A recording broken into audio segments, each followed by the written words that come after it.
Hello दोस्तों, कैसे आप सब। और आज मैं आप लोगों के लिए लेकर आया हूँ एमए सेकेंड ईयर का प्रीवियस पेपर है ये सोशियोलॉजी का, सोशल प्रॉब्लम्स इन इंडिया, और कोड है इसका G390। एमए सेकेंड ईयर में एमसीक्यू टाइप 100 क्वेश्चन आते हैं आप लोगों के, और सभी पर्सन करने अनिवार्य होते हैं। 100 के 100 करने होते हैं। 100 नंबर का आपका एक पेपर होता है। बिना किसी देरी के चलते हैं हम आपके पहले क्वेश्चन पर। पहला प्रश्न इसमें दिया हुआ है, बाल अपराधियों को सुधारने के लिए क्या स्थापित किए जाते हैं। तो इसमें ऑप्शन ए दिया है बोरिस्टल स्कूल, और ऑप्शन बी बाल बंदी गृह, ऑप्शन सी सुधार गृह, और ऑप्शन डी उपरोक्त सभी। तो इसका राइट आंसर होगा उपरोक्त सभी।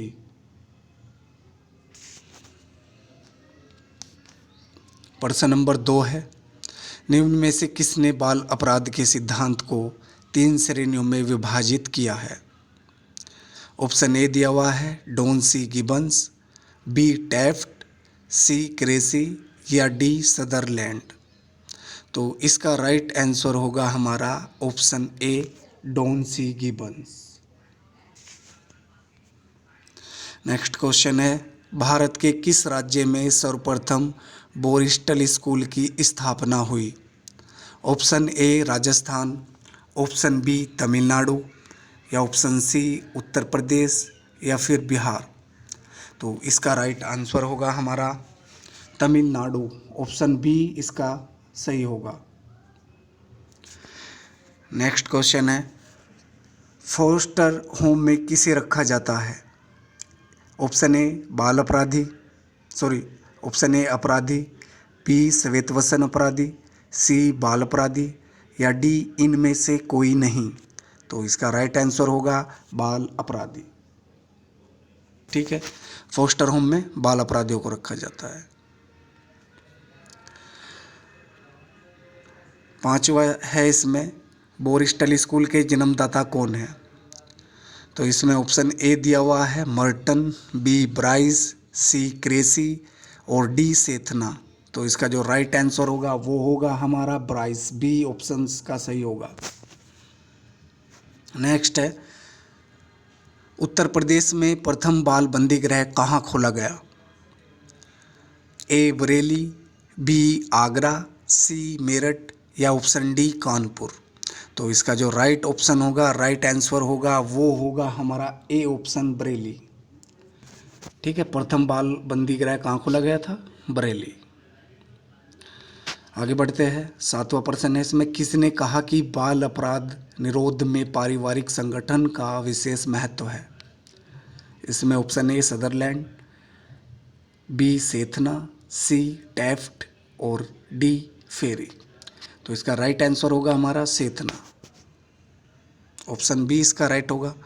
ठीक है। 8वां है, महिलाओं को घरेलू हिंसा से सुरक्षा अधिनियम कब बना।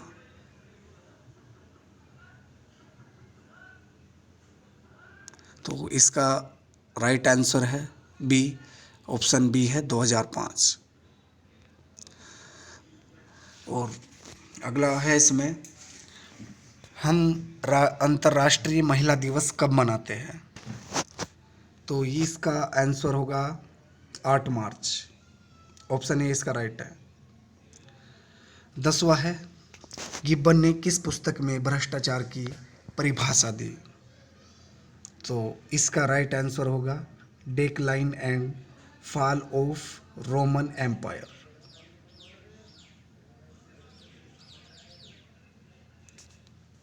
ऑप्शन ए इसका सही होगा। अगला है, राज्यसभा में महिला आरक्षण बिल कब पारित किया गया। तो ये 9 मार्च 2010 को पारित किया गया था। ऑप्शन ए इसका सही होगा। अगला है, निम्न में से किस विचारक ने औद्योगिक क्रांति को परिभाषित किया। तो इसमें प्रोफेसर स्ट्रोंग और रॉबर्टसन है, और प्रोफेसर स्ट्रोंग, इसमें दोनों ही सही है। ठीक है, दोनों ने औद्योगिक क्रांति को परिभाषित किया था। तो ऑप्शन नंबर इसमें जो होगा हमारा सी सही होगा, ए और बी दोनों। नेक्स्ट है the communal triangle in India. The communal triangle in India पुस्तक के लेखक कौन हैं? तो इसका राइट आंसर होगा अशोक मेहता। नेक्स्ट है निम्न को सम्मिलित कीजिए। इसमें ये मिलान करने हैं हमें, सूची फर्स्ट को सूची सेकंड से मिलानी है, ठीक है। तो ये भूमिज जनजाति है, माझी जनजाति है, अरुंटा जनजाति है और खासी जनजाति, और सूची सेकंड में डी एन मजुमदार, सुरजीत सिन्हा, विद्यार्थी, इमाइल दुर्कीम। तो इनको हमें जो अरुंटा जनजाति का अध्ययन किसने किया था? इमाइल दुर्कीम ने किया था शायद। तीसरे का डी है, तीसरे का इसमें डी हो जाएगा, तीसरे का डी पर हो जाएगा मिलान। और फिर इसमें जो चौथा है, चौथे का हो जाएगा ए पर, खासी जनजाति की डी एन मजुमदार ने दी थी। और पहला है भूमि जनजाति, भूमि जनजाति बी पर मिलेगा, सुरजीत सिन्हा, ठीक है। और माझी जनजाति का अध्ययन किसने किया था? माझी जनजाति का अध्ययन किया था विद्यार्थी, ठीक है। तो ये इसके सही जोड़े हमने मिला दिए हैं। अगला है staying alive women ecology and survival in India पुस्तक के लेखक कौन है? तो इसके लेखक है वंदना शिवा, ऑप्शन 20 का सही होगा। अगला है यूएनओ द्वारा किस वर्ष को अंतर्राष्ट्रीय महिला वर्ष घोषित किया गया? तो 1975 को अंतर्राष्ट्रीय महिला वर्ष घोषित किया गया, इसका ऑप्शन सी सही होगा। अगला है औद्योगिक क्रांति कहाँ से प्रारंभ हुई? तो इसका राइट आंसर होगा इंग्लैंड। इंग्लैंड में ही तो औद्योगिक क्रांति हुई थी, वहाँ से ही प्रारंभ हुई थी औद्योगिक क्रांति। 18वां है अपराध कानून से संबंधित नहीं होते हैं, यह कथन किसका है? तो ये कार्ल मैनहीम का है, ठीक है, कार्ल मैनहीम। अपराध से मिलते जुलते शब्द कौन से हैं?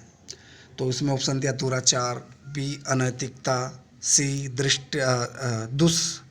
दुष्कृति हो गया, और डी उपरोक्त सभी। तो इसमें उपरोक्त सभी इसका करेक्ट आंसर होगा ऑप्शन डी, क्योंकि ये सभी क्या है? अपराध से मिलते जुलते शब्द है, दुराचार, अनैतिकता और दुष्कृति, ठीक है। अगला है किलिनार्ड ने किस पुस्तक में श्वेतवसन अपराध की परिभाषा दी? Sociology and deviant behaviour, option B इसका सही होगा। किलिनार्ड ने श्वेतवसन अपराध की परिभाषा अपनी पुस्तक सोशियोलॉजी एंड डेविएंट बिहेवियर में दी थी, ठीक है। अगला क्वेश्चन है मुसलमानों में खुला का क्या अर्थ है? पत्नी द्वारा तलाक की मांग, इसका ऑप्शन नंबर ए ही सही होगा। खुला का मतलब मुस्लिम संप्रदाय के लोगों में क्या होता है? पत्नी द्वारा तलाक की मांग। अगला दिया हुआ इसमें 22वां क्वेश्चन है कौन सा भारत में संरक्षणात्मक भेदभाव का लाभार्थी है? तो इसमें अन्य पिछड़ा वर्ग है, अनुसूचित जाति है, अनुसूचित जनजाति या फिर उपरोक्त सभी। तो इसका जो राइट आंसर होगा वो होगा डी, उपरोक्त सभी है। 23वां दिया हुआ है भारत में अनुसूचित जाति एवं अनुसूचित जनजाति अत्याचार निवारण विधेयक भी इसको बोलते हैं, किस वर्ष पारित किया गया था ये? तो ये 1989 को पारित किया गया था, ऑप्शन सी इसका सही होगा। प्रत्येक वर्ष बालिका शिशु का अंतर्राष्ट्रीय दिवस कब मनाया जाता है? ये 11 अक्टूबर को मनाया जाता है, ठीक है। तो ऑप्शन 20 का सही होगा। वायु प्रदूषण निवारण एवं नियंत्रण अधिनियम किस वर्ष लागू हुआ? ठीक है, ये 1981 में लागू हुआ था। अगला है अनुसूचित जातियों एवं अनुसूचित जनजातियों के राज्यों की विधानसभाओं की सीट आरक्षण संबंधित है, तो ये अनुच्छेद 332 से संबंधित है, ऑप्शन ए इसका सही होगा। अगला है निम्न में से कौन उत्तर औद्योगिक समाज से संबंधित है? तो इसका सी ऑप्शन जो है वो सही होगा, डेनियल बेल। 28वां क्वेश्चन है, सबला है, क्या है सबला? तो इसमें विधवाओं के लिए सामुदायिक योजना जो बनाई जाती है वो ही सबला होता है, उसको सबला बोला जाता है। ठीक है, ऑप्शन सी इसका सही होगा। औद्योगिक समाज की स्थापना के लिए निम्न में से कौन सा कारक उत्तरदायी है? औद्योगिक समाज की स्थापना के लिए मशीनीकरण और कृषि में क्रांति, पूंजीवादी व्यवस्था का समान रूप से वितरण। ठीक है, और मतलब उपरोक्त सभी इसका आंसर सही होगा। ठीक है, ऑप्शन डी इसका सही है, उपरोक्त सभी। व्यक्ति की उस अवस्था का नाम है जब वह काम तो करना चाहता है तथा काम करने योग्य भी है, परंतु उसे काम नहीं मिलता। जब व्यक्ति की ऐसी अवस्था हो जाती है कि वह काम तो करना चाहता है और काम करने योग्य भी है, परंतु उसे काम नहीं मिल पाता, तो ये कौन सी हमारी समस्या होगी? क्या इस अवस्था को कहा जाएगा उस व्यक्ति की? ये बेरोजगारी होता है। ठीक है, बेरोजगारी इसको कहा जाएगा, बी इसका ऑप्शन सही होगा। और अगला है इसमें, हिंदू सोशल ऑर्गेनाइजेशन पुस्तक के लेखक कौन है? तो इसके लेखक है पी.एच. प्रभु। ठीक है, ऑप्शन बी इसका सही होगा। सामाजिक समस्या है परिस्थितियों की अवस्थिति, तो इसका ऑप्शन ए सही होगा। निम्न में से सामाजिक समस्या का स्रोत नहीं है। सामाजिक परिवर्तन, निर्धनता, व्यक्तिक विकास, तो इसका ऑप्शन सी सही होगा, व्यक्तिक विकास। ठीक है, निर्धनता है सामाजिक समस्या, सामाजिक समस्या होती है। ठीक है, निर्धनता सामाजिक समस्या है। और अगला क्वेश्चन है, आईआरडीपी का पूरा नाम क्या है? आईआरडीपी का पूरा नाम क्या है? तो इसका ऑप्शन ए सही होगा, एकीकृत ग्रामीण विकास कार्यक्रम।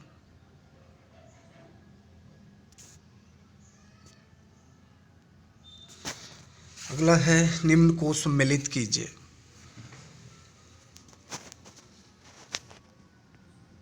तो इसमें हमें कोट बताना है, कौन सा कोट इसका सही होगा। तो इसमें जो बी कोट है वो इसका सही है। बी कोट के जो है पहला इसका डी है, विशेष विवाह अधिनियम 1954 और हिंदू विवाह अधिनियम 1955, समान वेतन अधिनियम 1976, हिंदू अधिकार अधिनियम 1956। माल्थस ने किस पुस्तक में जनसंख्या का सिद्धांत दिया? इसका ऑप्शन ए सही होगा, an essay on principles of population. इस पुस्तक में माल्थस ने अपना जनसंख्या का सिद्धांत दिया था। भारत में जनसंख्या में निरंतर वृद्धि का कारण है शांतिपूर्ण व्यवस्था, बढ़ती जन्म दर, चिकित्सीय सुविधाओं में प्रगति। तो इसका ऑप्शन डी सही होगा, उपरोक्त सभी। अगला है, निम्नलिखित में से कौन सा एक जनसंख्या वृद्धि का प्रभाव नहीं है? निर्धनता, या बी प्रति व्यक्ति अधिक आय, या सी भोजन की कमी, या फिर डी उपरोक्त सभी। तो इसका जो राइट आंसर होगा हमारा बी होगा, प्रति व्यक्ति अधिक आय। ठीक है, अल्पसंख्यकों के कल्याण के लिए भारत सरकार द्वारा पृथक मंत्रालय कब स्थापित किया गया? इसका राइट आंसर होगा सी, 2006 में स्थापित किया गया था अल्पसंख्यकों के कल्याण के लिए। निम्न में से कौन एक बेरोजगारी का प्रकार नहीं है? मौसमी बेरोजगारी, कृषि बेरोजगारी, चक्रीय बेरोजगारी, या डी राजनीतिक बेरोजगारी। तो जो बेरोजगारी का प्रकार नहीं है वो है राजनीतिक बेरोजगारी।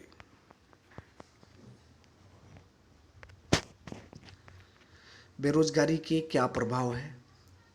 बेरोजगारी और व्यक्तिगत विघटन, बेरोजगारी और पारिवारिक विघटन, ए और बी दोनों या डी इनमें से कोई नहीं। तो इसका राइट आंसर होगा हमारा सी, ए और बी दोनों। अगला, अंतरपीढ़ी संघर्ष के क्या कारण हैं? ऑप्शन ए सामाजिक संरचना में परिवर्तन, ऑप्शन बी नगरीकरण और औद्योगिकरण, सी पश्चिमीकरण संस्कृति, या फिर डी उपरोक्त सभी। तो इसका राइट आंसर होगा हमारा उपरोक्त सभी, क्योंकि अंतरपीढ़ी संघर्ष के ये सभी कारण है, इसलिए इसका ऑप्शन डी सही होगा। संयुक्त राष्ट्र संघ द्वारा किस वर्ष को अंतर्राष्ट्रीय वृद्ध वर्ष मनाया जाता है? तो इसका राइट आंसर होगा 1999। 1999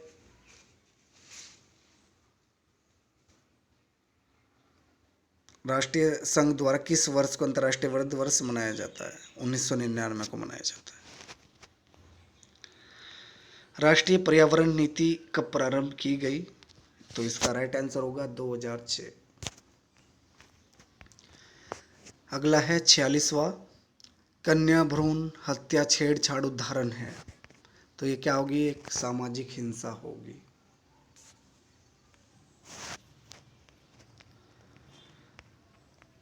पॉपुलेशन प्रॉब्लम्स पुस्तक के लेखक कौन हैं? तो इसके लेखक है S.N. अग्रवाल।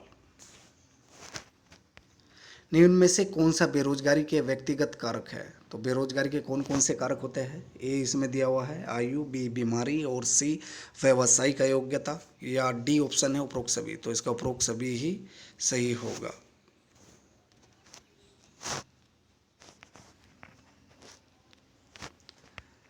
फोर्टी 49 है, बालिका बाल अपराधी की अधिकतम आयु सीमा क्या है? तो 18 वर्ष की ये आयु निर्धारित है। निम्न में से कौन भारत में समाजशास्त्र के पिता के रूप में जाने जाते हैं? तो भारत में समाजशास्त्र के पिता के रूप में G.S. कुरियन को जाना जाता है। इसका राइट आंसर ए होगा। और दोस्तों, आगे के प्रश्न आपको दूसरे पार्ट में मिलेंगे, आप दूसरी वीडियो देख सकते हैं। इससे अधिक अगर मैं एक वीडियो में प्रश्न लूँगा तो वीडियो काफ़ी लंबी हो जाएगी, अपलोड करने में भी उससे दिक्कत आती है।